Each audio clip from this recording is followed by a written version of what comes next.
Arthur's Teacher Trouble by Mark Brown. This is another Arthur adventure.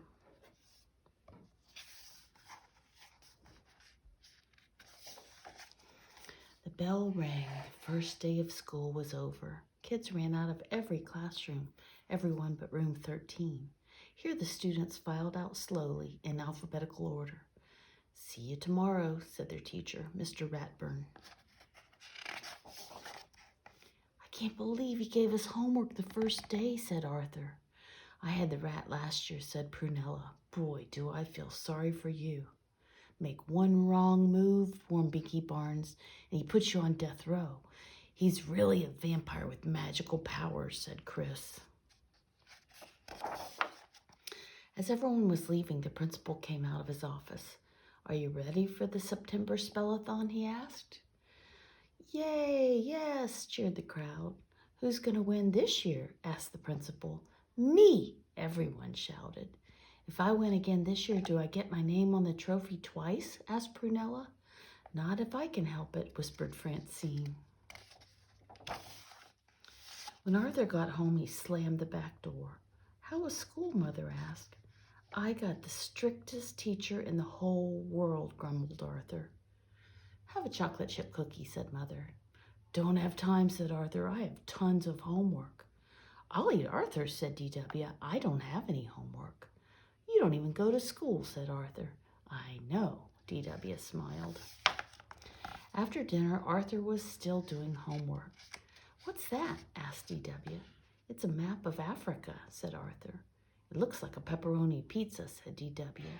"Next year when I'm in kindergarten, I won't have any homework. Mrs. Meeker never gives it."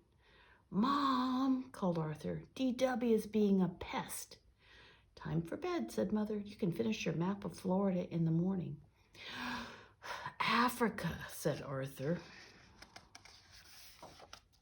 The next day, Mr. Ratburn announced a spelling test for Friday.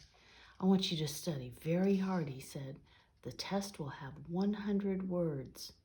Buster looked pale.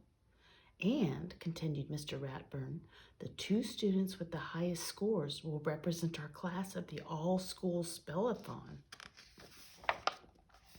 That week, everyone in Arthur's class studied harder than ever. Arthur spent a lot of time looking for quiet places to study. He's up in the treehouse. DW is coming to find him. Suddenly, it was Friday and time for the test. Arthur could smell Miss Sweetwater's class making popcorn. He could hear Mrs. Fink's class leaving for her trip to the aquarium. "Oh, why did we have to get stuck with the rat?" he whispered to Francine. Mr. Ratburn corrected their papers during lunch. "Class," he said, "most of you did very well on the test, but only 2 of you spelled every word correctly." Muffy smiled. Francine hiccuped. Buster patted his good luck charm. Mr. Ratburn cleared his throat. "Our class representatives for the spell-a-thon will be the Brain and Arthur." "There must be some mistake," said Muffy.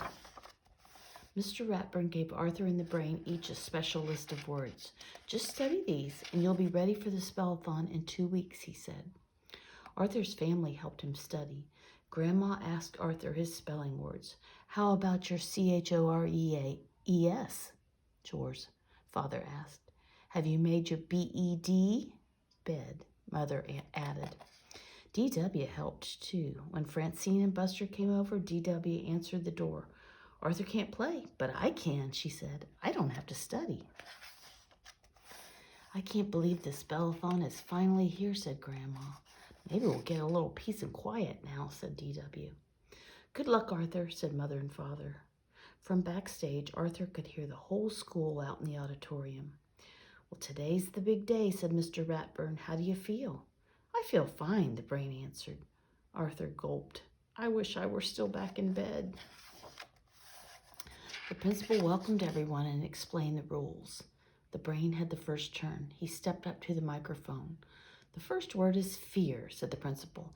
"F-E-R-E," said the Brain a little too quickly. "I'm sorry," said the principal. "That's not correct."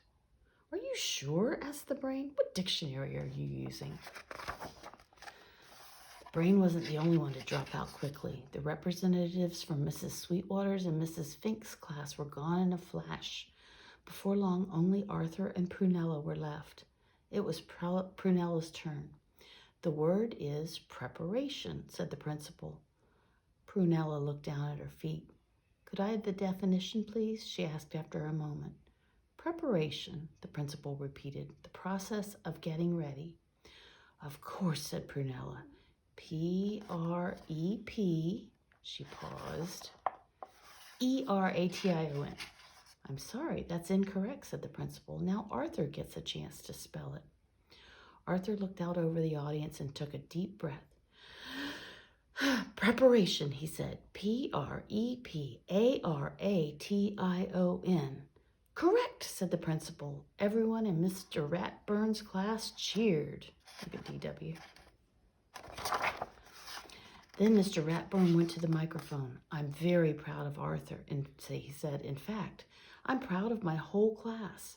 They worked very hard. This is the last third grade I'll have in the spell-a-thon.